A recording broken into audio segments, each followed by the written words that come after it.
This is Democracy, a podcast about the people of the United States. A podcast about citizenship. About engaging with politics and the world around you. A podcast about educating yourself on today's important issues. And how to have a voice in what happens next. Welcome to our new episode of This is Democracy. This week, we're going to talk about city leadership. Cities have always been one of the core actors in our democracy. In some ways, they are the legs on which our democratic edifice stands.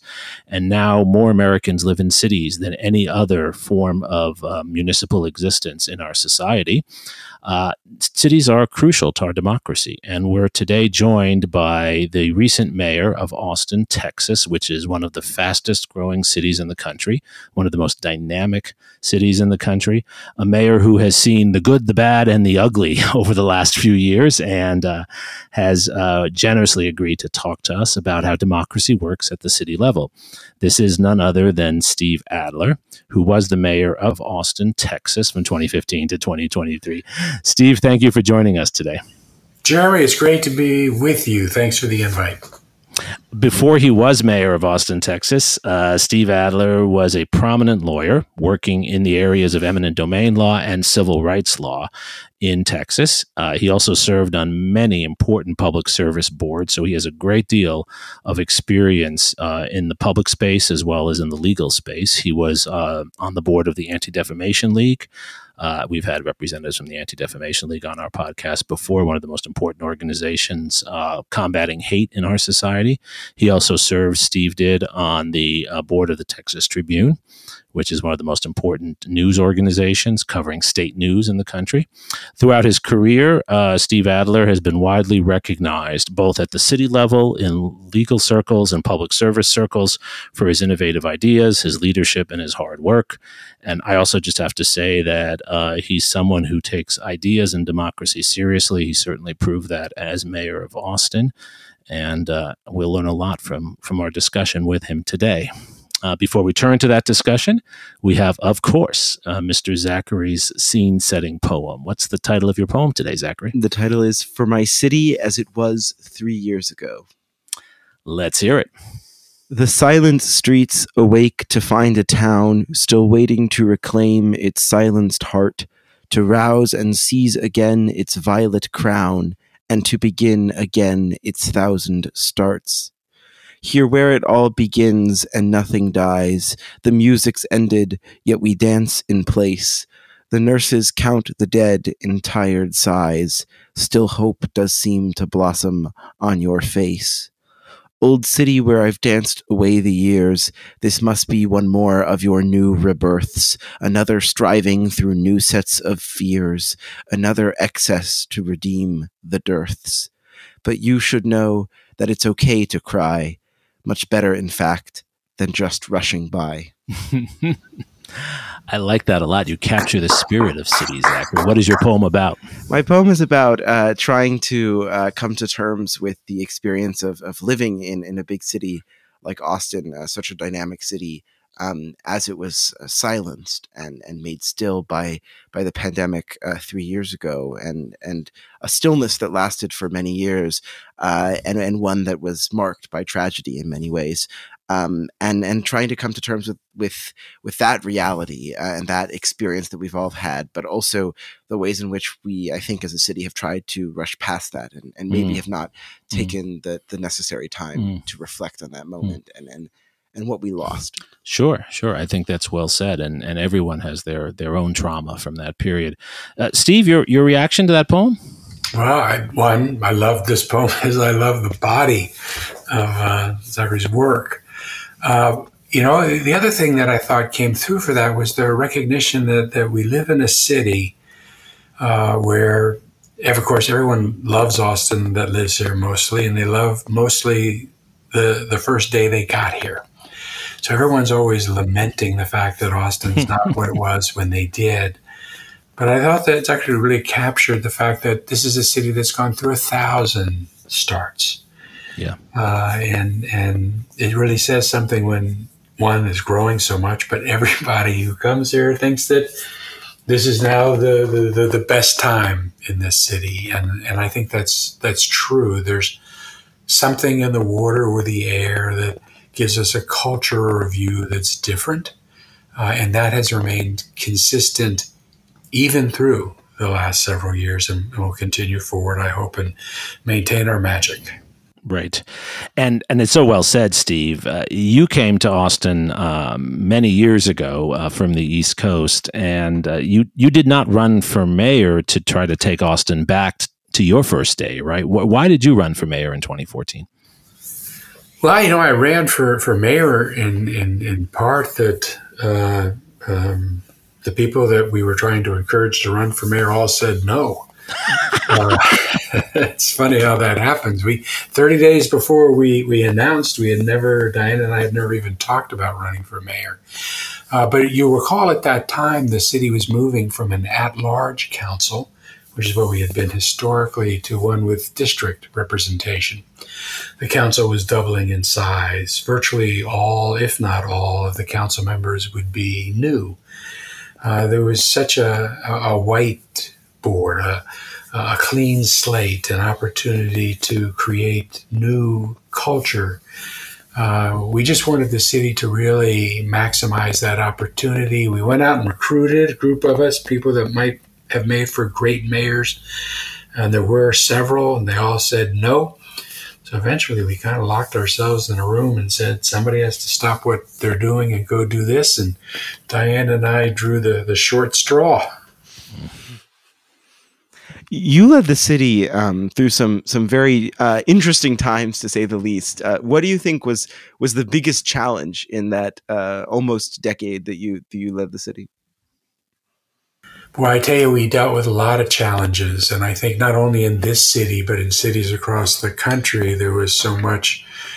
There were so many crises and challenges. But I think probably if you had to pick one, it would have to be COVID, because that really took, over 2 years of my two 4-year terms. It was the one that threatened the most lives, was the most disruptive. But in Austin, we were able to achieve a mortality rate that was less than half of the state's mortality rate generally, less than half of the country's mortality rate. If the state of Texas had the same mortality rate during COVID as the city of Austin, almost 50,000 Texans would still be alive. So that, I think, was our biggest challenge. And how did you deal with that, Steve? What was it like on a day-to-day basis, if you can describe that for us, to be mayor? I think a lot of us experienced COVID in very personal and private ways. You had a great deal of public responsibility. Yeah, Diane and I were just talking about that the other day, and that a lot of the experiences that people had during COVID, we missed. We were not the frontline workers, the construction workers that are having to deal with the risks and the enormous number of deaths in our family. We also, were not among that large group of folks that were able to have huge amounts of time to be able to binge watch Netflix. So we missed out on that too. The job for me was pretty much 7 in the morning till 10 or 11 at night for over a year. There were so many unknowns when it started. We were cutting new ground when we closed down South by. It was the first significant closing like that in a community back in the first few days of March of 2020. It was an opportunity to really live the cultural values of engagement in creating a broad tent, because everybody was trying to figure this out, to be able to bring people together to plan and work together. It meant we really had to live the cultural values of transparency, to get information out as quickly as we had it, as accurately as we could, because One, everybody was, living with such great uncertainties, but also some of our best ideas were coming from places that we could never have anticipated. It obviously was incredibly disruptive and changed lives and has continued. Those changes persist today. But for me in the city, there were such a large team that, frankly, from the time the bell went off, really didn't get a day or a moment off for a really long period of time.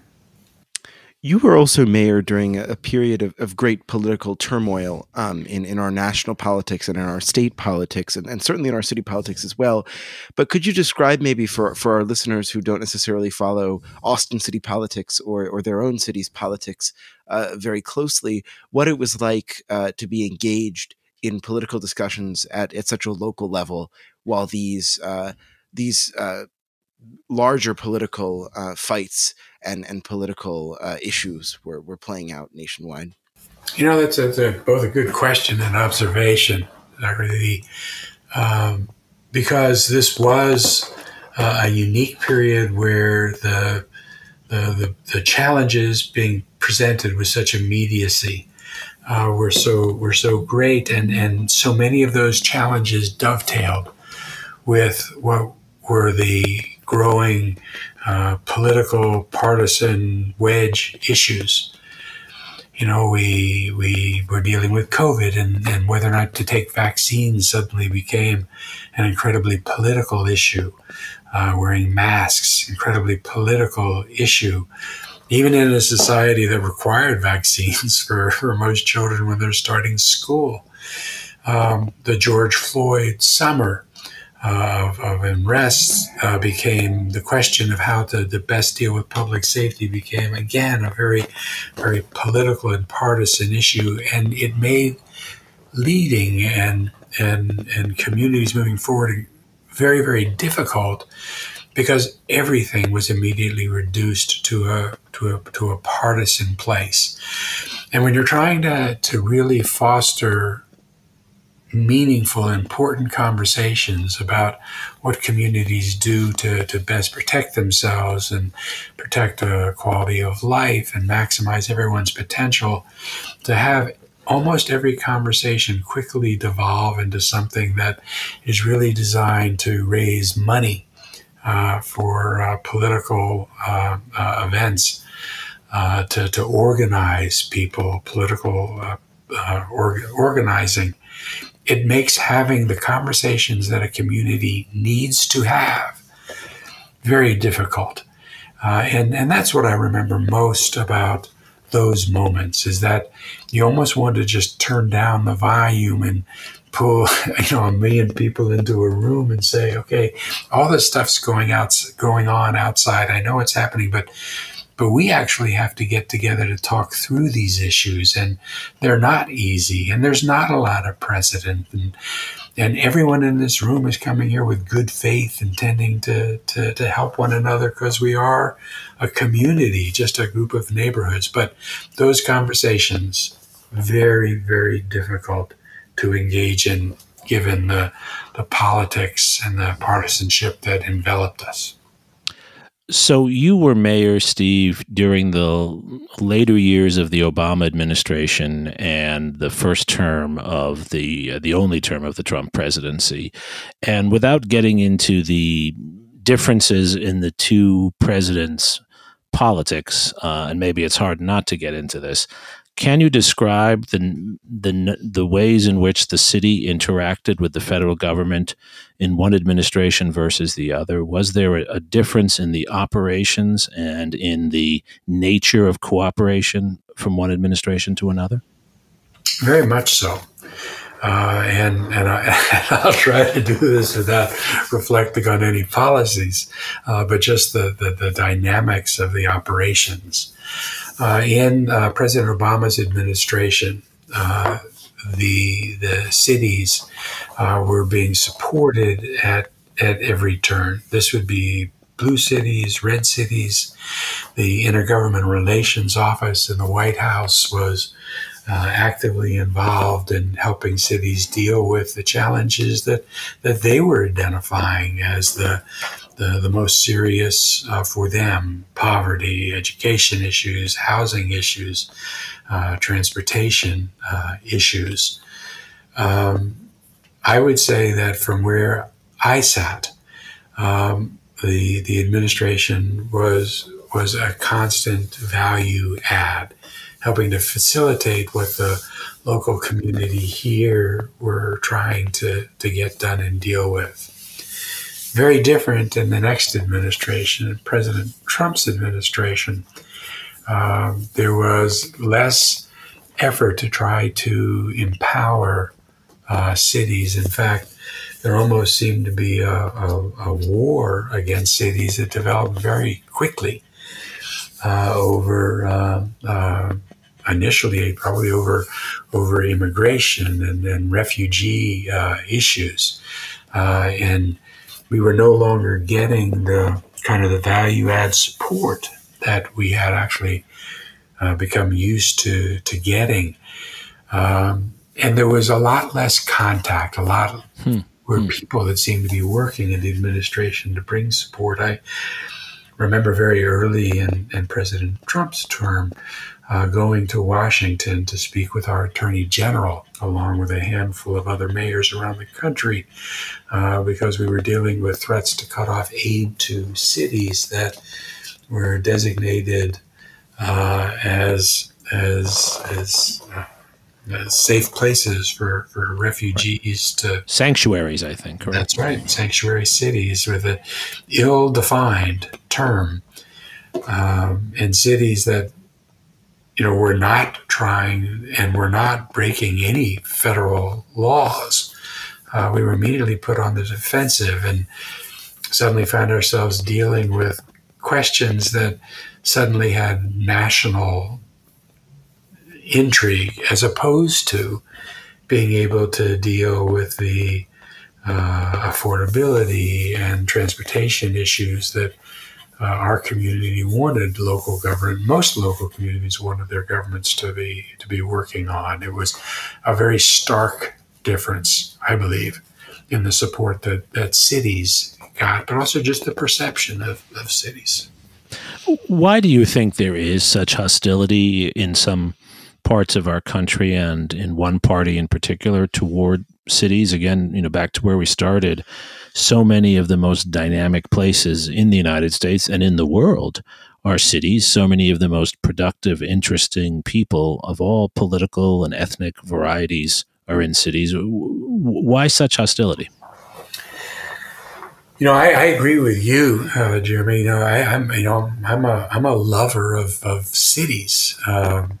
Regardless of political persuasion. I just think that cities are the real incubators of innovation in our country, the real engine rooms of economic development. These things happen at a local level, and being able to use cities to test new ideas that, if they can work, they can be brought to other cities around the country or even to national governance, I think is an incredibly important role for cities.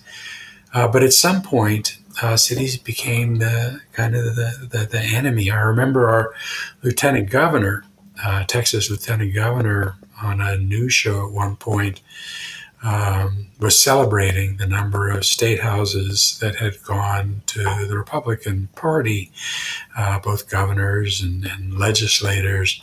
And he made the comment that the only thing wrong in the country today were Democratic mayors and city councils. And that sense of hostility, I think, was very real.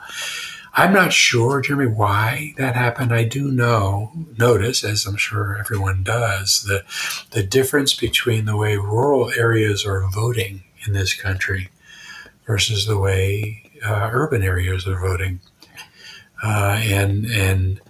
The divide seems to be almost less generational and more geographical.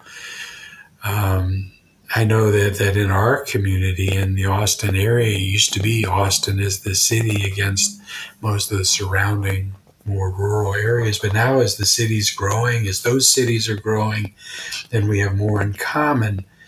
That divide in our community, at least locally, is disappearing. But at the national level, in the state level in Texas, I think it's political. I think it's a continuation of the rural-urban split. As you hinted at, I think cities are in some ways the bottom of the totem pole when it comes to federalism. What do you think is the role of a city, and particularly the city mayor, in our broader democratic discourse? Well, I wouldn't put us at the bottom of the totem pole. I think that when you look at where real innovation is coming from, it's coming from small businesses and small companies, from people that have really good ideas, that are being able to really grow them in the laboratory that are cities. So much of the real economic engines, the economic development engines, the job creation are happening in our cities. So I think that cities are real important, and city leadership is the leadership that is closest to the people. I don't go out of town as mayor to serve. I go downtown. I run into my constituents all the time in the grocery store, and no one is afraid to come up to me to talk about a pothole or a parking problem. That they tell you what they think, right? They tell you what they think immediately. And not only that, but I think at the local level, people actually expect local government to do work, to get things done. I think we've gotten to the place at some level where we kind of look at our federal government and our state government in many states, and we just, we just don't expect anything beyond the gridlock and the partisan bickering that goes on, but not at the city level. At the city level, people recognize that impacts their lives on a daily basis, and they expect the water to run and the power to come on, and they expect for things to happen. I think that being mayor of cities is the best job in the world. It is the ability to be able to impact people's lives at scale in a very immediate and tangible way. There are different kinds of mayors in different cities around the country. Because personalities are different, but even beyond that, just the position itself differs around the country. Some mayors are the chief executive officers of their cities and have great power to wield. And you see those mayors doing great work. And in many of our cities, the mayor is less the CEO and more the chairman of the board, and the council is kind of like a policy board. And there's a professional manager who comes in as the chief operating officer or the chief executive officer. But even in those governments, which is the form of government we have in Austin, the mayor has some pretty special powers. The power to be able to convene. As mayor, I could convene a group of people, call them up and say, hey, come and talk about this challenge. And usually when the mayor would call, people would come. So I could get people together that might not be otherwise meeting and talking to one another. That's an incredibly important power. Mayor has the power to use the bully pulpit, because whether or not I was the chief executive officer of the city or not, many of my constituents, and not most of my constituents, thought that I was. Right. And that comes with both being held accountable for things you're not responsible for, but it also gives you the ability to really use the bully pulpit to talk to the community, to engage with the community, and to be able to provide direction to a community. And finally, as mayor, I'm able to command media attention, which corresponds, I guess, to that second point. But, unlike even my colleague council members, if I wanted to say something and have the journalists there and the TV cameras and the radio microphones, I could command that media attention, and that was also a real considerable power. One of the topics we've talked about a number of times on our podcast, Steve, is the history of cities and the role that they played, particularly in the progressive era, just 100 years ago, in actually being the laboratories for policy innovation. You talked about cities as incubators of innovation. Most people think of that in the context now of technology and medicine, perhaps. But in the early 20th century, it was cities that invented many of the forms of social insurance, many of the worker safety laws, many of the educational functions we see. The public high school was invented in American cities, for example. Do you see cities playing that role today in a moment when our policy world seems so stalemated, as you said? Do you see cities as a route to policy innovation? Absolutely.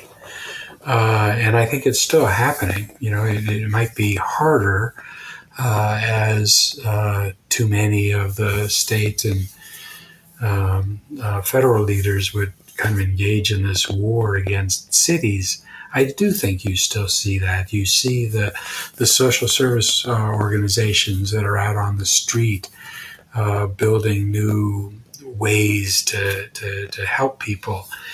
You see that in the way transportation projects are accomplished, and you see it in the smart city technologies that are being implemented.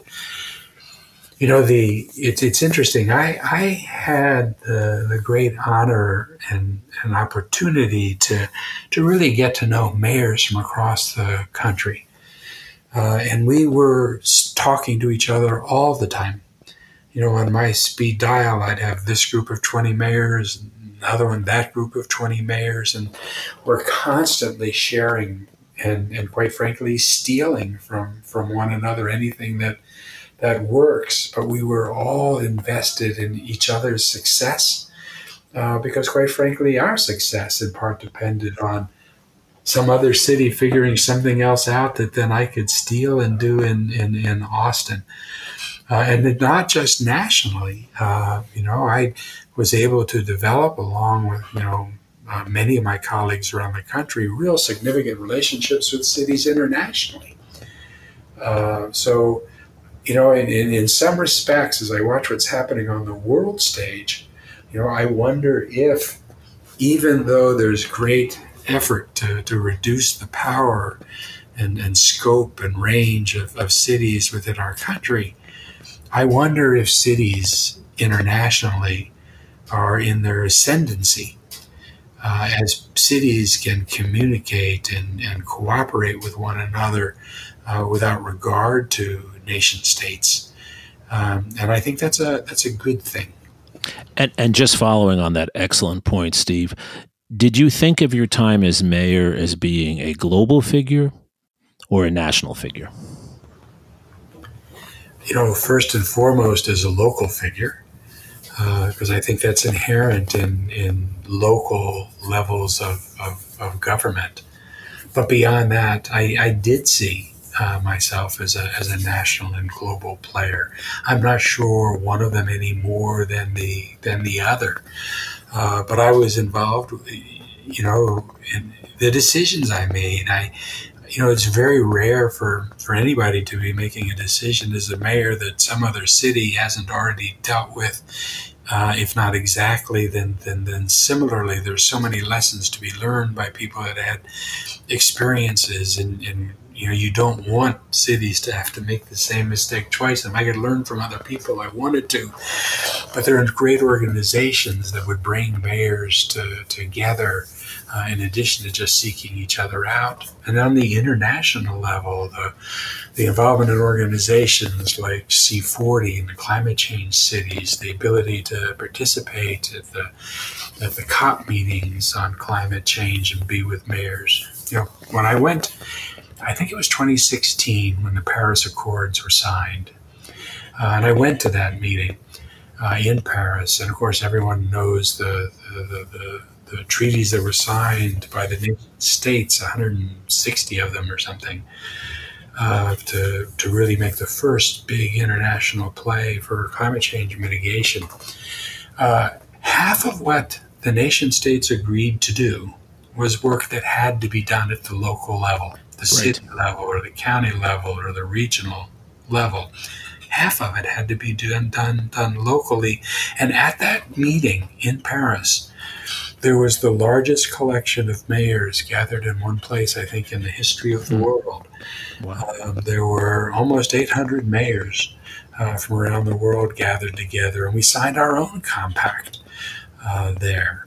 So I think that in a city like Austin, which is cutting edge and innovative and creative and artistic and entrepreneurial, I really believe that our city has a responsibility to help provide that national and international leadership. It's so important you say that, because so many young people who are interested in helping and furthering the process of democratic change in our society and elsewhere, they tend to think at the state level. They think about international organizations. They think at the national level. They often don't think about cities as key actors. And I think you're reminding us that perhaps on some of the issues that matter most to many people, environmental issues, issues of inequality, cities might be ground zero for where change has to occur. I think that's real true. And incidentally, you talk about your students.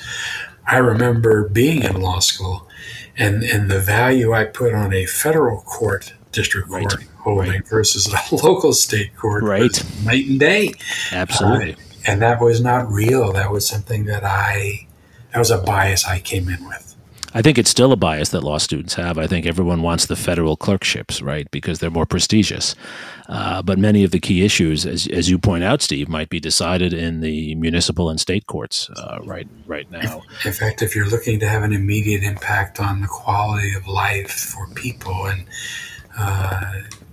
people's daily lives, no place to go other than local governance. Well, and shout out to all of those hardworking, mostly nonpartisan judges in those roles. Steve, we always like to close with an effort to take this historical reflection that we've been able to share and to learn from you with, and really apply it to our society as we go forward. What are the lessons? And I'm sure there are many of them, so maybe give us a few of the most important lessons that young people who are listening should take from your experiences as they think about their own careers in cities, hopefully as mayors and city council people, and even just as citizens in cities. What are some of the lessons they should take? Well, I think that even in the conversation that we've had the last 30 minutes, we've really highlighted the fact that cities are special creations. And because they are so close to people, it's the level of governance and functionality that communities feel like they can most impact. And I think that's the reason why cities, because of that kind of democratization that happens at that level as opposed to higher levels, it really is where the quality of people's lives is determined. So I would urge more folks to really get involved in their local communities where they can have a real impact. I would say that being mayor was the most fulfilling, meaningful, affirming experience I have ever had. And I hear that from virtually every one of my colleague mayors. And I would urge people to really consider running for local office or for mayor, because I think that it's such a wonderful experience. Substantively, I learned a lot about change and the dynamics of change in being mayor in a way that I probably hadn't really thought about before. There's always the push for short-term change to be able to respond most quickly to constituents. Sometimes that's good if there's a fire, in the building, but oftentimes the short-term solution, like the short-term, pursuit of dividends for companies rather than long-term growth and profitability is real. And it's hard in elective office to really focus on the things that can happen that will really substantially impact people's lives over time. The change dynamic of disruptive leadership versus incremental leadership. We've all heard that change happens at the speed of trust. And lots of books written on the importance of building coalitions and moving slowly. And all that is true, but I would also balance that with the fact that if you really want to have an impact and change things that have been institutionalized, that sometimes it's going to require disruptive change, disruptive leadership. Just like we see in terms of changing business models and economies today, but in government as well. We're going to need disruptive leadership and change. I had hoped that the George Floyd summer was going to give us that for racial justice issues, but not enough disruptive follow-up happened. But here in Austin, we went through all the disruption of homelessness, and while we've still left scars for that, we've actually raised almost $500 million, and now Austin, I think, may be one of the first cities in the country to actually end homelessness if we can carry through. Scale is important. My experience has been that people will support change if they think it's big enough or new enough or meaningful enough to actually change things. That sometimes there's frustration with the government and the safety of going small, and often perceived as being less risk. I think that our experience in Austin over the last 8 years is we were infinitely more successful in building coalitions and getting things done when we went big, right, and engaged people's imaginations. Right. I think that's true. I think as a historian observing this, I think that's right. When you're visionary and you reach out to the most people with a compelling vision, I think you can get the most done. I think that's absolutely right. Zachary, I wanted to turn to you as we close here. You've been listening to what Steve has said, and you've also watched him as mayor, and you've watched your mom on the city council also.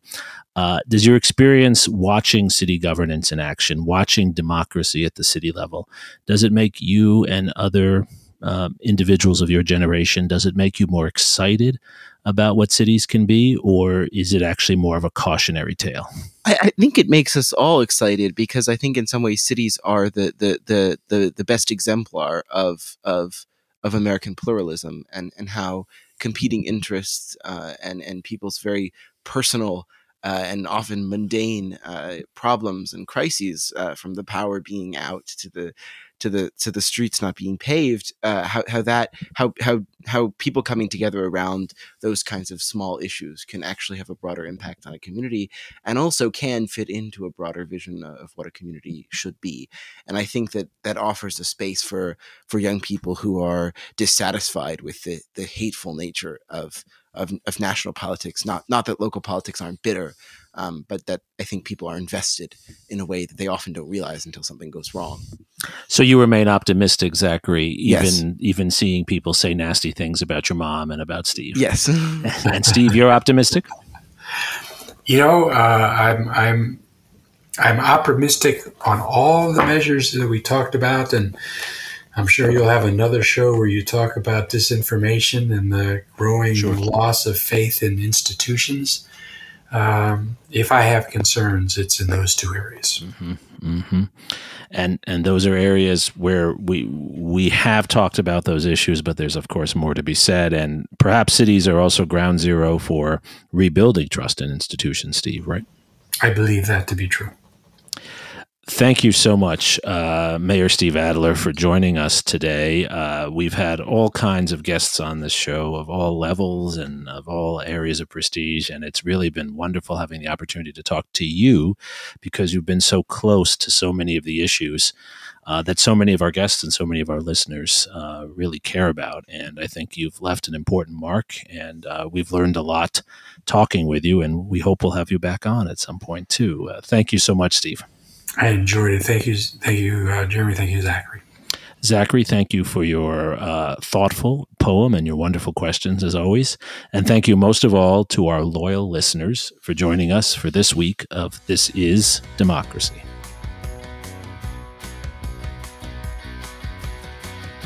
This podcast is produced by the Liberal Arts ITS Development Studio and the College of Liberal Arts at the University of Texas at Austin. The music in this episode was written and recorded by Harris Codini. Stay tuned for a new episode every week. You can find This is Democracy on Apple Podcasts, Spotify, and Stitcher. See you next time.